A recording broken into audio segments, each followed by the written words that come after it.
Boa noite a todas e todas. Estamos ao vivo em mais uma noite maravilhosa nesse incrível evento que é a Python Brasil, a maior conferência de Python da América Latina. Então você aproveita para seguir as redes sociais do evento, né, que é Instagram, YouTube, Twitter, tudo Python Brasil. E eu sou a host dessa palestra, meu nome é Lidiane Monteiro, eu sou uma mulher negra, de pele clara, cabelo preto, estou com uma blusa branca e aqui atrás tem 2 quadrinhos, que é uma ilustração feita por Raira Isabel, uma ilustradora que eu gosto muito. E a gente vai ter uma palestra hoje muito bacana, que é da Alana Cardoso. Então vocês vão poder conhecer essa pessoa maravilhosa que vai estar falando para a gente sobre a Python 2019. Então, para quem não foi para a Python 2019, vai ter aqui um pouco dessa história desse evento com a Alana, e ela vai falar sobre o impacto das comunidades na transição de carreira de uma mulher preta e a criação de novas perspectivas. E a Alana vai se apresentar para vocês, mas eu vou dar alguns spoilers, e alguns deles são, né? Ela é uma mineira criada na periferia de São Paulo, é graduada em História, está fazendo pós-graduação em Ciência de Dados e Big Data pela PUC de Minas. Atua como cientista de dados júnior e é cofundadora da Quilombo Tech, um hub de inovação e transformação social. Então, assim, essa palestra vai ser massa. Seja bem-vinda, Alana, e fique à vontade para apresentar seu conteúdo. Boa noite. Obrigada, Lidy. Boa noite. Vocês me ouvem bem? É muito difícil fazer isso olhando para as pessoas, mas mais difícil ainda fazer sem olhar, né? Então, peço licença para chegar, a bênção para os mais velhos, a bênção para os mais novos. Eu sou uma mulher negra, de pele clara, de cabelo cacheado escuro. Eu estou usando uma blusa azul claro e um colar vermelho. No meu fundo ali tem uma cortina e uma janela, ambos brancos. Bom, hoje eu vim falar um pouco, assim, essa é a minha segunda Python Brasil, e hoje eu vim falar um pouquinho sobre o impacto que foi a minha primeira Python Brasil, e a minha conexão com as comunidades, assim, desde o início, e contar onde é que eu tô e como é que eu cheguei aqui, né? Basicamente, eu tô retomando a narrativa da minha história. Bom, eu sou a Alana, né, como a Lidy me apresentou, e para iniciar eu queria dizer que isso não é uma palestra, isso não é uma conversa sobre as minhas dores, mas sobre as minhas vitórias. Como eu disse, eu sou uma mulher negra, e vir de onde eu vim, tendo a trajetória que eu tive, eu sou muito convidada e sempre tem gente aí querendo exaltar as minhas dores, né, querendo exaltar as minhas cicatrizes, e dessa vez não, dessa vez vai ser diferente, vou contar um pouco sobre a minha história aqui. Trazendo uma frase aqui da Drica Barbosa, essa é uma imagem da comunidade em que eu fui criada, chama Cidade Tiradentes, ela fica na zona leste de São Paulo. Eu sou mineira, mas muito novinha, ainda com menos de 1 ano de idade, meus pais foram para São Paulo, aquele sonho, né, de trabalhar na cidade grande, de ganhar a vida, e aí nós ocupamos esse lugar. Nós fomos uma das primeiras pessoas que chegou nesse aglomerado de gente linda e de esse lugar incrível que é e de potência, né, que são as favelas. Nós chegamos aí na cidade de Tiradentes, nesse mesmo morro aí, e ocupamos, e a partir daí, então, se deu o meu primeiro contato com as comunidades, o meu primeiro contato com a vida, né, em coletivo, e já queria deixar aqui um salve para a Zona Leste, um salve para todas as favelas, que hoje, dia 4 de novembro, é o Dia Internacional das Favelas, e dizer que, para quem não conhece, para quem ainda tem receios e ainda não chegou nesses lugares, né, que saibam que esse é um grande lugar, são grandes lugares e são grandes potências e grandes formadoras de pessoas. As favelas, elas trazem hoje aí muito do que a gente tem de educação no país. Bom, e aí eu fiquei pensando, assim, como que eu vou começar, né? De onde que eu começo, de onde que eu parto. Eu parto ali daquele lugar mesmo, o nosso primeiro acampamento, foi o primeiro acampamento em que eu estive, do Movimento dos Trabalhadores urbano, sem teto, né? Os meus pais saíram muito novos de Minas, foram para lá. Eu fui criada, eu vivi até os 16 anos ali naquele espaço, na cidade de Tiradentes, e ali eu tive toda a minha formação enquanto pessoa, né? Formação enquanto mulher negra, e também a minha formação escolar, né? Eu tive toda a minha base escolar foi feita ali. E eu saí de lá com 16 anos e vim para a zona rural de Minas, para uma cidade muito pequena chamada Guaraciama, onde eu nasci, onde meus pais também nasceram, e aí foi um choque de cultura muito grande para mim, né? Se antes em São Paulo eu tinha toda uma cidade, apesar de ter saído muito nova de lá, eu tinha toda uma cidade, assim, aos meus pés, todas as possibilidades.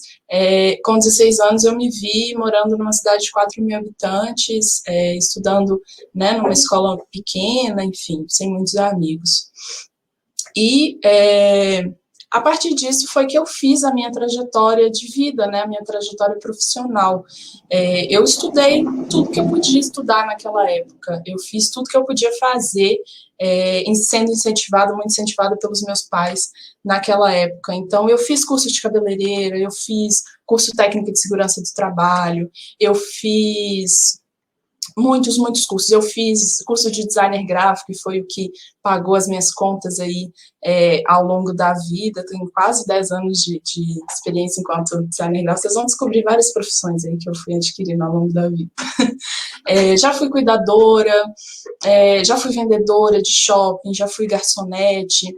Ao longo da minha vida, eu sempre precisei trabalhar. Assim, foi uma premissa e eu não tinha muita escolha, eu tive que trabalhar para me manter. E logo quando eu me formei no ensino médio, com 17 para 18 anos, eu tive que sair de casa, porque o lugar onde eu vivia não tinha como estudar, não tinha como sair, não tinha como fazer muita coisa, então eu tive que sair dali. A minha mãe desempregada, meu pai sendo caminhoneiro, e até hoje, então eu tive que, no popular, dar meus pulos, né? E aí, quando eu conto sobre essa trajetória em alguns lugares, eu ouço muito das pessoas, e é muito comum ouvir de recrutadores também que eu sou uma pessoa muito indecisa, né? Eu fui uma pessoa muito indecisa ao longo da minha vida.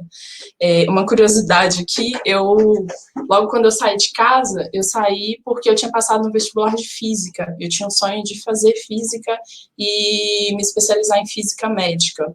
Eu era fascinada por física médica.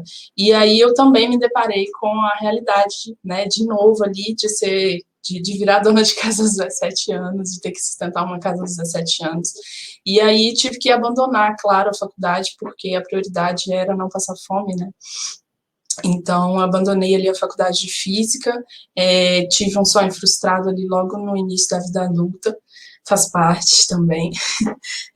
Logo depois, eu fiquei um tempo sem estudar, e aí eu passei no vestibular de História, também na mesma universidade, na Estadual de Montes Claros, onde eu morei, e concluí o curso de História. Então, eu também sou historiadora de formação, sou professora, e aí sempre que eu conto isso, as pessoas falam que eu sou indecisa, né, eu não tenho muito a ver as áreas que eu estudei, as coisas que eu fui fazendo ao longo da minha vida. E aí é quando eu pergunto, né, indecisa eu, sabe? Eu nunca pude escolher, né? Eu nunca pude ser protagonista. No momento em que eu pude escolher a minha profissão, eu tive que escolher deixá-la porque eu não tinha como me manter, eu não tinha como sobreviver, né, só estudando, e essa é a realidade da nossa grande maioria, assim. Poucas pessoas eu conheço que tiveram essa oportunidade logo de primeira e de continuar os estudos. Então, na verdade, eu nunca fui indecisa, né, a bem da verdade, talvez naquela época eu não soubesse muito bem o que eu queria, e por isso eu estava experimentando e eu tinha tempo para isso, mas eu nunca pude ser a própria narradora da minha história, né? Eu nunca pude contar a minha história, eu nunca pude dizer sobre ela com propriedade, eu sempre fui levada, né? Eu sempre precisei fazer ali pela minha sobrevivência.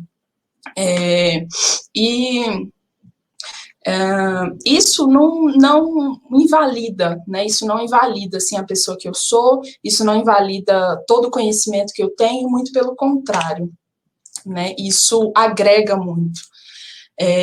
E aí uma coisa que eu aprendi na história lá durante a minha formação é que o campo dos saberes, ele é multi e interdisciplinar, né? Na escola, por exemplo, a gente está sempre aprendendo matemática para aprender física, está sempre pondo um pezinho na matemática para aprender química, tá sempre voltando na química para aprender biologia. Então, a gente sabe que o campo dos saberes, desde pequeno, a gente é estimulado a essa multi e interdisciplinaridade, né? Desde pequeno, a gente está ali, como a minha mãe brinca, assoviando e chupando cana. E é assim que a gente é, e é assim que é a nossa formação é. Né? Então, quando as pessoas te disserem, nossa, mas a sua trajetória profissional ela é muito confusa, não, na verdade, a minha trajetória profissional ela pode ser um complementar da pessoa que eu sou hoje, né? Ela pode ser um complementar do que eu faço hoje enquanto profissão. E essa multiplicidade de conhecimento, ela é muito importante, né? É muito possível, assim, uma pessoa ela entender de política e ela conversar numa mesa sobre futebol, né? Então, por que não ela ter várias formações? Por que não ela ter várias áreas de conhecimento e ter propriedade sobre esses conhecimentos? Só que, durante esse processo de transição de carreira, e aí eu vou contar um pouquinho depois sobre esse processo mais detalhado, eu pensei várias vezes, assim, o que eu estou arrumando para minha cabeça, né? O que eu fui arrumar aos 27 anos, quase 28 anos, pensar em estudar tudo de novo, em refazer tudo de novo. E aí tudo voltava, né? Tudo voltava. O medo de novo de olhar para a geladeira e não ter nada. O medo de novo de ter quase a luz cortada e precisar estudar. Esses dias eu me peguei pensando em como foi difícil o período da faculdade, né? De chegar, de contar com o bandejão lá da escola, e só, né, da faculdade, e ficar estudando, enfim, virar noites para conseguir concluir uma graduação que eu tivesse escolhido.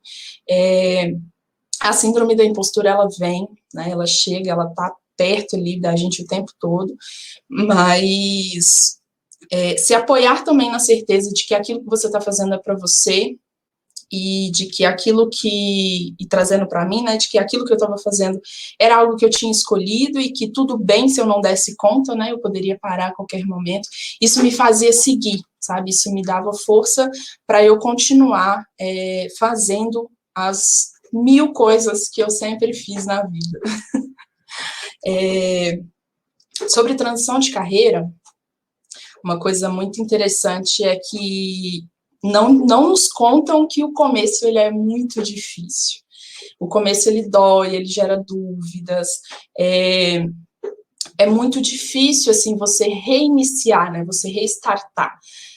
Tô aqui, tô tranquilo, tô confortável, tô trabalhando, vou ter trabalho, porque serviços de base, né, trabalhos como vendedoras, trabalhos como garçonete, que foram dos trabalhos que eu fiz, esses serviços de base, eles nunca vão acabar, né? Nenhum robô vai substituir uma garçonete. Então, eu acredito que não. Então, eu poderia, né, ter me acomodado, eu poderia ter ficado ali onde eu estava, mas eu escolhi refazer a minha trajetória de vida. E isso se deu muito a partir do meu contato com as comunidades. Eu entendi ali, quando eu cheguei em Belo Horizonte há 4 anos atrás, eu comecei a ir em eventos de tecnologia, eu comecei a ter contato com as pessoas, com mulheres, principalmente em tecnologia, que já trabalham na TI, que eu poderia seguir.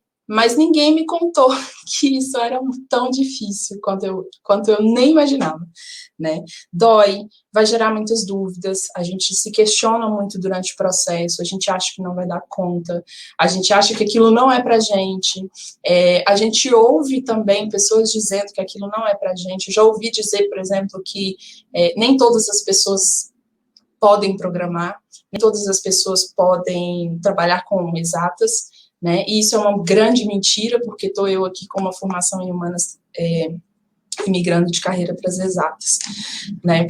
E sair dessa área que você tem um pensamento totalmente voltado para as humanas é muito doloroso, é muito difícil. Iniciar os estudos na área de tecnologia, numa área de exatas, sem nenhuma base anterior, é muito doloroso. é difícil. Disputar espaço no mercado com pessoas que têm um conhecimento técnico, um conhecimento conceitual anterior ao seu, é muito cruel, né? É muito difícil, não é uma tarefa fácil, assim. Só que esse caminho a gente pode escolher, né? A gente, como um amigo me diz, assim, a gente já tem 50% de chance de ganhar um não, né? Mas a gente pode se ancorar também na possibilidade dos outros 50% de ganhar um sim. Então, contando um pouco, assim, sobre esse meu processo, como que foi, né? O que eu decidi fazer da minha vida, assim. Aos 27 anos, eu morava aqui em BH, e eu me vi extremamente cansada. Já quase com 28 anos, eu me vi extremamente cansada, extremamente cansada. Eu estava trabalhando em restaurante, eu trabalhava muitas horas por dia, eu trabalhava quase todos os dias da semana, e trabalhava à noite, e eu me vi sozinha, eu não tenho família aqui, então eu me vi sozinha, me vi precisando mesmo trabalhar e ganhar dinheiro, né? Eu acabei que eu trabalhava numa loja, eu fiquei desempregada, e aí eu fui procurar trabalho onde eu encontrei, e um restaurante me abriu as portas, mesmo eu nunca tendo trabalhado como garçonete, isso foi muito engraçado. E eles me contrataram por causa da minha comunicação. Eles olharam para mim e tal, conversaram comigo, nossa, como você é comunicativa e tudo. Aí eu sou comunicativa, mas talvez eu não leve jeito para carregar uma bandeja. Mas tudo bem, passou, eu fiz o teste, passei, fui treinada, e fiquei trabalhando, eu trabalhei por alguns meses, e quando eu entrei nesse restaurante, eu já estava muito incomodada com a minha posição, assim, já estava muito incomodada de não poder fazer coisas simples, né, de sempre trabalhar pela sobrevivência, e a gente não pode negar que as carreiras em tecnologia, elas possibilitam essa ascensão e essa emancipação financeira de forma muito rápida, né, para as pessoas. E não por isso, mas eu já tinha muito amor, assim, já tinha muita curiosidade por entender de tecnologia, entender toda a parte de trás de tecnologia, e aí eu comecei a procurar as comunidades. Eu conversei com uma pessoa, a Lorena, ela trabalha hoje na ThoughtWorks, e eu comecei a procurar mesmo no Facebook, nos grupos de Facebook, entender as pessoas que trabalhavam com programação, para conhecer.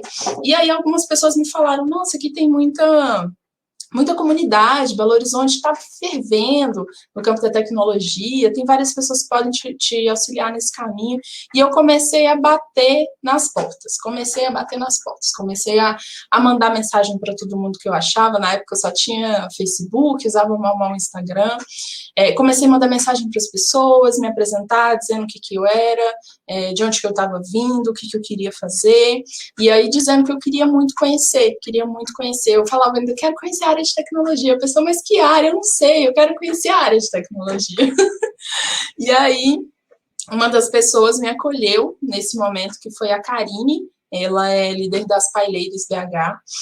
Obrigada, Karine, obrigada, Paileiros. Foi a primeira pessoa que me acolheu, assim, em Belo Horizonte, me deu o caminho das pedras. Eu lembro como hoje, do primeiro evento que eu cheguei, igual a menina da roça, assim, que eu sou, gente. Apesar de ser comunicativa, eu sou muito envergonhada de chegar nos lugares que eu não conheço, com pessoas que eu não conheço.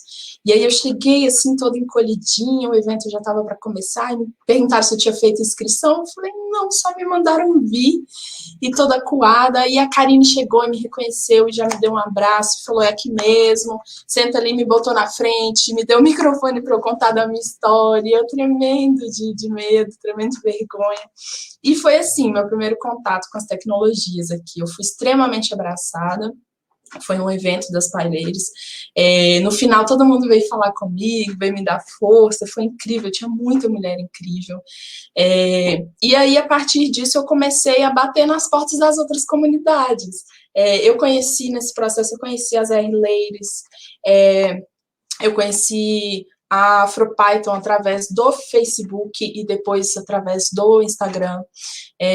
Mais tarde eu me tornei organizadora da AfroPython, facilitadora da AfroPython aqui em Belo Horizonte, junto com os meus grandes amigos, assim, o Léo e o Dani. e outras pessoas, o Cássio, o Luiz, enfim. E aí, esse meu primeiro contato com vamos dizer, o back da tecnologia, né, os cursos, as formações, o que se faz, todo esse primeiro contato com esse universo meu, ele se deu através das comunidades. Então, e aí depois disso eu não parei. Tudo que era meetup, eu descobri que era meetup nessa época, tudo que era meetup eu estava. Tudo que era rede social eu já queria explorar e procurar pessoas. Eu chamava as pessoas para conversar, eu né, queria entender, eu tinha muita sede de entender, eu tinha muita sede de saber o que era aquilo, para onde que ia, como que se come, né? E, e eu sou uma pessoa muito curiosa, assim, vocês vão perceber por causa das minhas formações, mas enfim, eu sou uma pessoa muito curiosa, ao longo da vida eu sempre estudei muito, sempre li muito, sempre me dediquei, assim, grande parte do meu tempo para entender, né, para ter uma formação mais crítica. Então eu queria muito entender o que era isso, de onde que vem tudo isso que a gente usa, quem que faz, como que faz, e aí eu fui. Então, uma das dicas que eu deixo aqui é difícil mesmo, gera dúvidas, mas vai, sabe? Só vai. Trazendo, né, essa coisa ainda da tecnologia, eu agradeço muito, eu sou muito, muito, extremamente grata a todas as comunidades que me abraçaram e a todas as comunidades que me acolheram mesmo, né, que me permitiram vivenciar ali com eles alguns processos. Como eu falei, eu sempre vivi em comunidade, né? Desde os meus primeiros anos de idade eu vivi em comunidade. Primeiro eu fui para uma comunidade de ocupação, né? E ali eu vi os meus pais, eu vi a minha família e todas as pessoas que estavam ali, que também se tornam família de alguma forma, eu vi elas se organizando em comunidade, né? Porque a gente sabe que as favelas não são lugares onde o Estado chega primeiro, né? O Estado geralmente ele é bastante negligente com as pessoas que vivem à margem e a partir dali eu entendi que nós somos pessoas que vivemos em comunidade, né? E se me permitem, eu acredito que isso é uma das grandes heranças que nós temos de África, né? Do nosso continente mãe, que é essa vida em comunidade, que é essa partilha, né? Que é esse acolhimento, que é viver em bando mesmo, né? Se ajudar. Quando a gente ajuda o outro, a gente está se ajudando também. Quando a gente acolhe o outro, a gente está se acolhendo também. Porque o outro, ele é a nossa imagem de semelhança, né? Então, para dar nomes, assim, eu agradeço muito, muito as Paileiras, que foi quem me colocou nesse lugar. E quem apontou para mim, mais específico a Karine, quem apontou para mim e disse, olha, é possível. Vai dar trabalho? Vai dar trabalho. Você vai chorar no processo? Talvez, mas é possível, sabe? Então, isso para mim foi muito importante, sabe? Resgatar, retomar. E foi no momento em que eu me vi muito sozinha aqui nessa cidade, né? Eu não tenho familiares aqui, como eu falei, tenho alguns amigos, mas foi um momento em que eu me senti muito sozinha, em que eu me senti né, longe da minha família, longe das pessoas que eu tinha afinidade, e foram as comunidades em tecnologia que me trouxeram, assim, para esse lugar. E aí eu agradeço muito a AfroPython, né, os meninos da AfroPython, que também sempre me deram muita força, sempre estiveram comigo. Hoje, meu grande amigo, meu mentor é o Daniel, ele é um dos colaboradores da AfroPython também. Inspirada na computação, obrigada, Xir, Fernanda, Lídia, Kelly, a Shuri, foram as meninas que me acolheram durante esse processo, quando eu já decidi o que eu queria fazer, né, e que me deram uma bolsa, assim, na confiança, e eu fui fazendo, eu fiz todo o processo do curso. A Reprograma foi o primeiro contato que eu tive com programação, já quando eu decidi que eu queria experimentar a tecnologia. A Reprograma tem alguns bootcamps de front-end, tem de back-end também, mas quando eu ainda não sabia o que era ou o que eu queria fazer, eu decidi experimentar tudo. E foi até uma dica de um outro grande amigo meu, que é o Daniel, que falou, primeiro, não precisa ter pressa, vai escolhendo, né? Vai experimentando, aliás, antes de escolher. E aí eu fui experimentando. Nisso eu fiz curso de front, eu fiz curso de inicialização em Python, introdução ao Python, eu fiz curso de introdução ao R.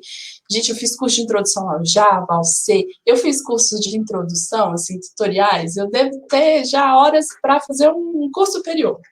Porque eu fui tentando entender o que eu estava fazendo, né? Eu fui tentando entender o que era aquilo que e buscar também experimentar todas as possibilidades para então eu escolher, né? Depois veio a Our Ladies, depois vieram as Data Science Woman da DS Ladies, perdão, aqui de BH. Então, tudo isso que eu fui fazendo, toda essa minha movimentação, a partir do momento que eu decidi, eu quero conhecer, eu quero entender o que é tecnologia, eu quero entender o que a tecnologia faz, o que as pessoas de tecnologia fazem, todas essas comunidades, elas me abraçaram e elas tiveram a todo momento, assim, muito, muito próximo de mim, né? E aí, através das comunidades também de tecnologia, foi que eu tive os meus primeiros contatos com os eventos. Como eu falei lá atrás, eu tive em um evento das PyLadies, e depois eu tive em vários outros eventos das PyLadies.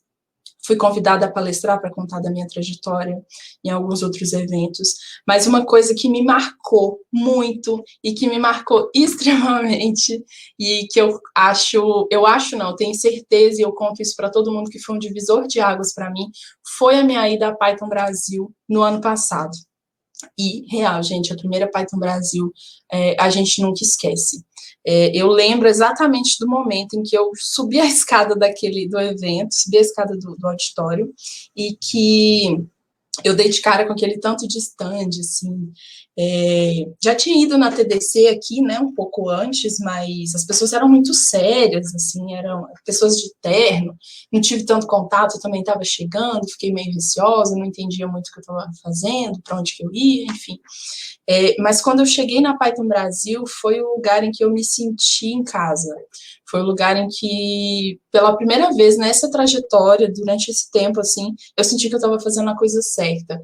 As pessoas eram muito acolhedoras, as pessoas te cumprimentavam sorrindo, sabe? As pessoas abraçavam, as pessoas reconheciam. Nossa, você não é aquela menina da AfroPython? E aí eu lembro de eu chegar para entrar numa das salas e eu dar de cara com o Dinossauro, do canal Dinossauro. E inclusive sigam o Du, ele é uma pessoa incrível. E aí eu olhei para ele e falei, cara, você não é o Du? Ele falou, sou. E aí a gente se abraçou e a gente se cumprimentou, e depois eu fui conhecendo as pessoas que eu admirava, sabe? A Jéssica Temporal, eu ouvia o podcast Pizza de Dados, e quando eu dei de cara com a Jéssica, eu fiquei, gente, é a Jéssica. E foi na Python Brasil que eu entendi o quanto as pessoas e a comunidade de Python ela é acessível, ela é acolhedora, ela é fora do comum, gente, é fora do normal do que a gente tem, assim. Foi ali que eu entendi que eu realmente poderia fazer aquilo que eu estava fazendo e que eu tive certeza de que eu estava no caminho certo. Nesse momento, eu ainda não tinha escolhido o que eu queria seguir. Veja bem, eu estava fazendo todos os tutoriais possíveis, inclusive eu cheguei uma semana antes da Python Brasil e fiz todos os tutoriais. E aí, eu cheguei, o Felipe, que é o fundador da AfroPython lá em Porto Alegre, ele foi keynote de um dos dias, e aí um dia eu cheguei no auditório e eu dei de cara com esse telão, assim. O Felipe palestrando para 900 pessoas, cobrando a responsabilidade de todos nós sermos antirracistas, e dizendo isso através da trajetória dele. O Felipe é gente como a gente, assim. Ele estava contando como que foi o processo para ele. E aí ele contou que ele viajava não sei quantos quilômetros para chegar na faculdade. Ele contou de todo o processo, de todas as dores, de todas as alegrias, de todas as conquistas dele. E aí eu vi que ele era como eu, como a mim mesmo, assim. Eu vi que ele tinha partido do mesmo lugar que eu parti, de uma comunidade Ele é um homem preto, né? Ele é um homem que ele não falava inglês quando ele começou, ele não tinha noção do que ele estava fazendo, ele só foi fazendo até que ele foi experimentando, ele se permitiu experimentar. E aí, depois dele, eu fui conhecendo outras pessoas que tinham a mesma trajetória. E aí eu me lembro como hoje, que eu vi uma das palestras, eu vi um arquiteto dizendo... contando do processo dele de desenho com Python.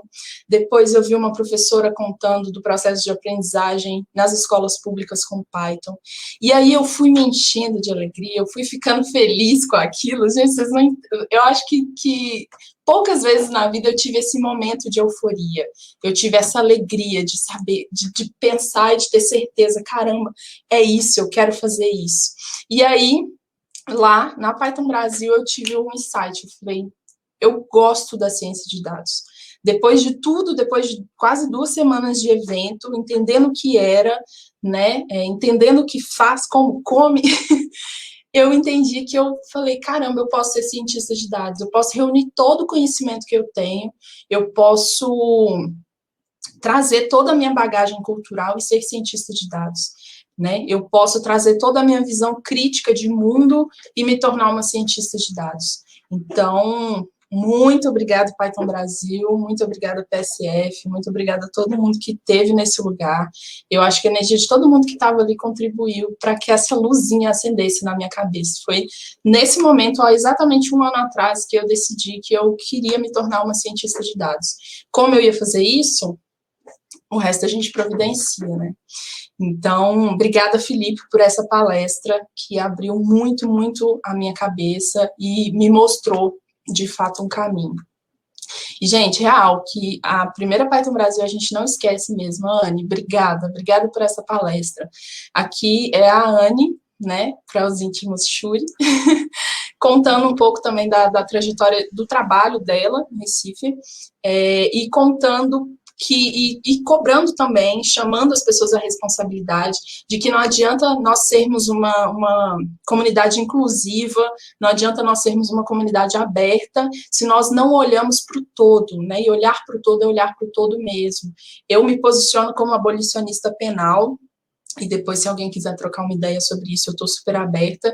E aí eu cheguei na Python Brasil e eu vi uma mulher preta falando sobre abolicionismo penal e contando como a tecnologia, como o desenvolvimento, como as profissões em tecnologia são libertadoras e como elas podem ser essenciais, porque podem não, elas são essenciais no processo de ressocialização de pessoas que já tiveram privação de liberdade.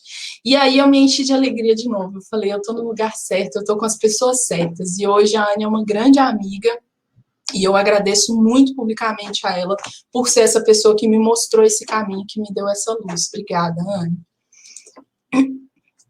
Essa é a imagem do final do keynote do Felipe, do final da palestra do Felipe. Nós éramos aproximadamente 900 pessoas ali na Python Brasil, e aí o Felipe pediu no começo da palestra que ao final todos os pretos que estivessem no lugar subissem ao palco para a gente tirar uma foto. Eu arrisco a dizer que aí a gente não tem... Não tem nenhum, não sei nem de porcentagem, gente, eu não sei nem como dizer. Nós éramos 900 pessoas, né, e aí a gente não tem nem 10% das pessoas que estavam naquele lugar, que são pessoas pretas. E aí, estando na Python Brasil, eu percebi também que a tecnologia é um lugar que a gente precisa muito racializar, a gente precisa muito olhar para a questão de gênero, né, a gente precisa muito acolher as pessoas que estão começando e principalmente entender que a trajetória de pessoas pretas, a trajetória de pessoas de mulheres, a trajetória de mulheres mães, né, a trajetória de pessoas LGBTQI, elas requerem um cuidado, elas requerem acolhimento, né, elas requerem que a gente considere elas, né, como parte do todo que nós somos, como parte da comunidade que nós somos. E foi incrível encontrar com essas pessoas na Python Brasil. De novo, eu agradeço muito pela oportunidade, tanto da AfroPython quanto das PyLadies, que foi quem me proporcionou essa ida. até a Python Brasil, e fica esse registro, né, desse evento que foi o ano passado, que para mim foi incrível. Uma outra curiosidade, assim, que foi muito engraçado, foi eu, tendo conhecido o Luciano Ramalho, eu sentei no restaurante e almocei com ele. E, gente, assim, foi incrível poder contar da minha história e poder ser acolhida pelo Luciano Ramalho, que era uma pessoa que eu admirava por vídeo, sabe? Que eu admirava as coisas que ele escreve. Então, a comunidade de Python, ela traz isso, né? Ela traz essa coisa do acolhimento, do ser acessível mesmo. E, de novo, assim, eu sou uma pessoa com muita vergonha, eu sou uma pessoa muito envergonhada. E ser uma pessoa sem vergonha, ela requer muita coragem, né? Isso requer muita coragem. Isso requer muito jogo de cintura, isso requer muito autoconhecimento, e é importante a gente ter isso em mente, assim. Essa foto, bem no cantinho esquerdo aqui, atrás da Karine, a Karine é essa pessoa que eu digo que me acolheu das Paileiras, teve o Encontro Mineiro de Mulheres em Tecnologia esse ano, e aí levanto eu cedinho, me maqueio, me arrumo todo e vou para o evento. Quando eu chego lá, me pediram para eu ser apresentadora do evento. Eu ia ser uma espectadora, ia passar desapercebida e eu, de repente, me tornei apresentadora desse evento. Gente, foi o maior desafio que eu tive durante esse tempo todo. Assim, fazer teste técnico, para mim, é fichinha de apresentar um evento sobre tecnologia para um auditório que eu nem sei quantas pessoas. Tinha umas 300 pessoas, 400 pessoas ali. Então, o poder da comunicação nesses espaços é muito importante. Se envolver com as comunidades é muito importante. Falar sobre a sua trajetória é muito importante, porque as pessoas te veem, elas não digo que elas te dão voz, mas elas te dão espaço para que você tenha voz. Isso é muito importante. E, mais uma vez, a síndrome da impostora, o questionamento sobre o que a gente é, o que a gente faz, eles chegam, eles estão aí e a gente vai ser colocado à prova o tempo todo. Mas é muito importante que a gente não pare no meio do caminho, sabe? Se for para parar, que seja para refletir, que seja para entender o que a gente está fazendo. Então, uma outra dica que eu dou para as pessoas que estão em transição, para as pessoas, mesmo que não vão para a tecnologia, que estão em transição de carreira, que estão começando alguma coisa, seja uma pessoa sem vergonha, sabe? Seja uma pessoa corajosa e encare mesmo esses desafios e vai fazendo. Uma hora dá certo. E eu retomo aqui essa importância do acolher, do multiplicar, né, o conhecimento. Esses dias eu fiz um post no Twitter contando da minha experiência na transição com o mentor, né, como foi ter um mentor depois de um processo em que eu não tive, né, fiquei um ano aí sem mentoria de carreira, fazendo tudo, enfim, e hoje o Dani chegou e me ajudou a organizar a casa, me ajudou a organizar a agenda. Então, uma dica que eu dou e um apelo que eu faço para as pessoas que já estão no mercado de trabalho, as pessoas que já têm alguma condição, acolha, multiplique o seu conhecimento. A gente aprende muito quando a gente ensina, né, quando a gente transmite conhecimento. Uma das pessoas que me ajudou muito nesse processo foi o Diego Ribeiro. Quando eu decidi que eu queria ser cientista de dados, ele me apoiou e me ajudou, inclusive me ajudou durante a faculdade. Eu fiquei meio sem saber como fazer, ele não faz e a gente dá um jeito de pagar, e aí ele foi me ajudando durante um tempo. Então, é muito importante a gente ter esse acolhimento, é muito importante a gente ouvir as dores do outro, se dispor para tirar dúvidas, enfim. E durante esse processo, a gente acaba se deparando em uma grande falha, assim, que eu acho que é de todos os espaços, que é de não ter pessoas pretas, né, de ter poucas mulheres nesses espaços. Hoje eu não vim contar aqui sobre a Quilombo, mas uma grande conquista que eu tive durante essa trajetória foi ter encontrado com a Bárbara, minha grande parceira e amiga, e nós fundamos a Quilombo Tech, entendendo a necessidade de ter mais mulheres pretas na tecnologia. Então, nós fundamos um espaço de acolhimento mesmo, e de ensino de programação e de outras linguagens, de várias linguagens, de outras skills, para mulheres negras, porque é isso que o Emicida fala, né? O triunfo, se ele não for coletivo, ele é do sistema. Então, é muito importante a gente se aquilombar, é muito importante a gente andar em bando mesmo e ir nesse processo. Meu Deus, meu tempo está acabando. E ir nesse processo junto com outras pessoas. Aqui eu trago os nomes de algumas comunidades e projetos que eu gostaria muito que vocês conhecessem, que apoiassem, e procura a galera, conversa, troca ideia, vê como pode ajudar, não precisa necessariamente ajudar financeiramente, ou ser professor, ou ser instrutor, enfim. É muito importante apoiar pessoas em transição, é muito importante contratar pessoas que estão em transição, para que elas se sintam confiantes e que elas saibam que elas estão no caminho certo, fazendo a coisa certa, né? E trazendo de novo o Emicida, eu digo que miséria é foda, só que eu ainda sou bem mais, né? O que eu faço, a minha capacidade, a minha inteligência, ela é muito mais foda do que a miséria, ela é muito mais foda do que todas as necessidades que eu passei há pouco tempo, há muito pouco tempo, inclusive. Então, acredito em você e vamos seguindo. E aí, para quem é mineiro, Oncotô, né? Oncotô. Hoje eu estou na Quintas, uma das empresas que me acolheu. A primeira foi a Engineering do Brasil, que eu trabalhei enquanto assistente desenvolvedora. Há um mês, exatamente há um mês atrás, eu fui contratada como cientista de dados júnior. Hoje eu sou pós-graduanda em ciência de dados e Big Data pela PUC. Hoje eu estou numa empresa super acolhedora, com uma equipe incrível, em que a grande maioria das pessoas no meu time são de pessoas pretas. Nós temos ali um balanço entre pessoas, entre mulheres e homens, isso é muito incrível. E para onde eu vou, o céu é o limite, assim, eu tô indo. Quem quiser ir comigo, vamos junto, porque a gente é um ser coletivo. E para finalizar, eu quero agradecer a Python Brasil, quero agradecer por me dar a oportunidade de contar um pouco sobre a minha trajetória e frisar que estupro culposo não existe. É isso. Obrigada, gente.